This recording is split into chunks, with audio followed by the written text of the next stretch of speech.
ಕಾಶ್ಮೀರ ಪೆಹಲ್ಗಾಮಲ್ಲಿ ಈ ಉಗ್ರರು ಇವತ್ತು ನಮ್ಮ ಪ್ರವಾಸಿಗರ ಮೇಲೆ ದಾಳಿ ಮಾಡಿ ಸುಮಾರು 25 ಜನ ಹೊಂದಿರತಕ್ಕಂಥದ್ದನ್ನು ನಾವು 26 ಜನ ಹೊಂದಿರತಕ್ಕಂಥದ್ದನ್ನು ನಾವು ಖಡಾಖಂಡಿತವಾಗಿ ಖಂಡಿಸ್ತೇವೆ. ಇದೊಂದು ಹೇಯ ಕೃತ್ಯ. ಯಾರೇ ಆಗಲಿ ಈ ಕೃತ್ಯವನ್ನು ಮಾಡಬಾರ್ದು. ಈ ಕೃತ್ಯವನ್ನು ಮಾಡಿದವ್ರ ಮೇಲೆ ಇವತ್ತು ಏನು ನಮ್ಮ ಸರ್ಕಾರ ಕ್ರಮ ತಗೋಬೇಕು, ಅವರು ಎಲ್ಲೇ ಉಗ್ರಿದ್ರೆ ಅವರನ್ನು ಬಗ್ಗು ಬಡಿಬೇಕು ಅಂತ ಒಂದು ಕಡೆ ಆದರೆ, ಇನ್ನೊಂದು ಕಡೆ ಎಲ್ಲೋ ಸರ್ಕಾರ ಅಮಿತ್ ಶಾ ಅವರು ತಮ್ಮ ಭದ್ರತಾ ವೈಫಲ್ಯವನ್ನು ಮಾಡಿದ್ದಾರೆ ಅಂತ ನಾವಾದರೂ ಭಾವಿಸ್ತೇವೆ. ಯಾಕಂದರೆ ಅಂಥ ಭಾಗದಲ್ಲಿ ಸುಮಾರು ಸಾವಿರಾರು ಜನ ಸೇರ್ತಾರೆ. ಕನಿಷ್ಠ ಪಕ್ಷ ಒಂದು ಮಿಲಿಟರಿಯಿಂದ ಒಂದು ಸೈನಿಕ ತುಕಡಿಯನ್ನು ಕೂಡ ಅಲ್ಲಿ ಹಾಕೋದಿಲ್ಲ. ಅಂದರೆ ಆ ಬೇಹುಗಾರಿಕೆ ಇಂಟೆಲಿಜೆನ್ಸ್ ಸಂಪೂರ್ಣ ಫೈಲ್ ಆಗಿದೆ. 2025-26 ಅಡ್ಮಿಷನ್ಸ್ ಓಪನ್ ಆಗಿದೆ. ನಿಮ್ಮ ಸೀಟ್ಗಳನ್ನು ಈಗಲೇ ರಿಸರ್ವ್ ಮಾಡಲು ಕರೆ ಮಾಡಿ 9900072632 ಅಥವಾ visit Saptagiri NPS university Bengaluru. ಆ ಅಮಿತ್ ಶಾ ಅವರ ಒಂದು ಏನು ಹೋಮ್ ಡಿಪಾರ್ಟ್ಮೆಂಟ್ ಇದೆ ಅದು ಸಂಪೂರ್ಣವಾಗಿ ಫೈಲ್ ಆಗಿದೆ. ಬಹುಶಃ ಅವರ ಒಂದು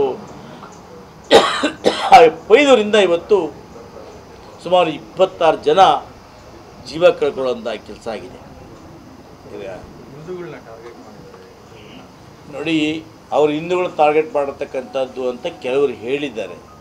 ಬಟ್ ಯಾರನ್ನೇ ಟಾರ್ಗೆಟ್ ಮಾಡಲಿ, ಜೀವನೇ. ಅವರು ಯಾರೇ ಟಾರ್ಗೆಟ್ ಮಾಡಿರಲಿ, ಅವ್ರ ಬಗ್ಗೆ ನಮ್ಮದು ಮೃದು ಧೋರಣೆ ಇಲ್ಲ. ಅವ್ರನ್ನ ಬಗ್ಗು ಬಡಿಬೇಕು.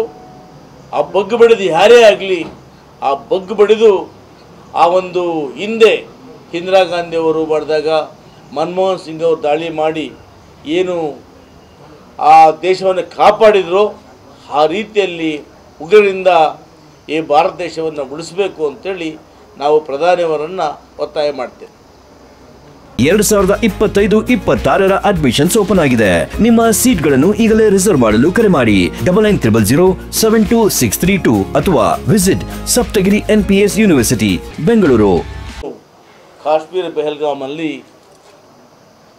ಈ ಉಗ್ರರು ಇವತ್ತು ನಮ್ಮ ಪ್ರವಾಸಿಗರ ಮೇಲೆ ದಾಳಿ ಮಾಡಿ ಸುಮಾರು 25 ಜನ ಹೊಂದಿರತಕ್ಕಂಥದ್ದನ್ನು ನಾವು 26 ಜನ ಹೊಂದಿರತಕ್ಕಂಥದ್ದನ್ನು ನಾವು ಖಡಾಖಂಡಿತವಾಗಿ ಖಂಡಿಸ್ತೇವೆ.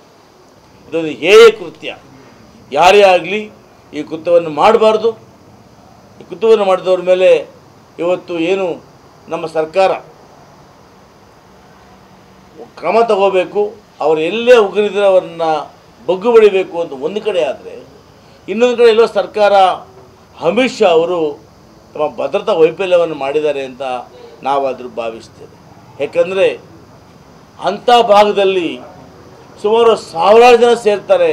ಕನಿಷ್ಠ ಪಕ್ಷ ಒಂದು ಮಿಲಿಟರಿಯಿಂದ ಒಂದು ಸೈನಿಕ ತುಕಡಿಯನ್ನು ಕೂಡ ಅಲ್ಲಿ ಹಾಕೋದಿಲ್ಲ.